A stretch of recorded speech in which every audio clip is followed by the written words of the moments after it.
Davam edirik. Ölkəmizdən Ukraynaya növbəti dəfə 1 milyon dollarlıq yardım göndərilib. Yardımın göndərilməsi Prezident İlham Əliyevin 2026-cı il 16 yanvar tarixli sərəncamına əsasən Energetika Nazirliyi tərəfindən təmin edilib.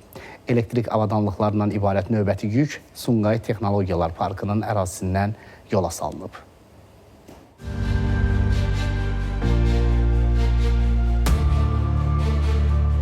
Azərbaycan Ukraynaya növbəti dəfə humanitar yardım göndərir. Elektrik avadanlıqlarından ibarət olan yardımın tərkibinə alçaq gərginlikli panellər, transformatorlar, generatorlar daxildir və ümumi uzunluğu 27 min metr olan kabel və naqillər daxildir. Ukrayna tərəfinin çağırışı əsasında göndərilən bu dəfəki yardımın ümumi dəyəri 1 milyon dollardır.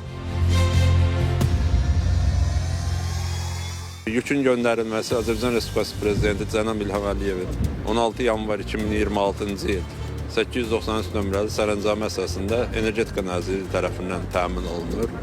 Yükə 27 min metr kabel və naqil, 11 ədəd generator, 12 ədəd alçaq gərginlikli panel və 5 transformator daxildir. Sadəcə elektrik avadanlıqları deyil, digər humanitar yardım məqsədli, habelə bərpa və yenidən qoruma məqsədli yardımların ümumi məbləği artıq 45 milyon ABŞ dollarını keçib. Azərbaycanın humanitar yardımı Ukrayna üçün böyük əhəmiyyət daşıyır. Prezident İlham Əliyevə və bütün Azərbaycan xalqına minnətdarlığımızı bildirmək istəyirəm. Dəstəyinizi yüksək qiymətləndiririk. Humanitar yardım paketi bizim üçün çox vacibdir. Biz həmişə Azərbaycan xalqı ilə həmrəyik və onun ərazi bütövlüyünü, suverenliyini və azadlığını hər zaman dəstəkləyirik. Qeyd edək ki, Azərbaycandan Ukraynaya humanitar yardım məqsədi ilə nəzərdə tutulmuş elektrik avadanlıqlarından ibarət növbəti yük Sumqayıt Texnologiya Parkının ərazisindən yola salınıb. Turanə Tağızadə, Əziz Əzizov, ATV Xəbər.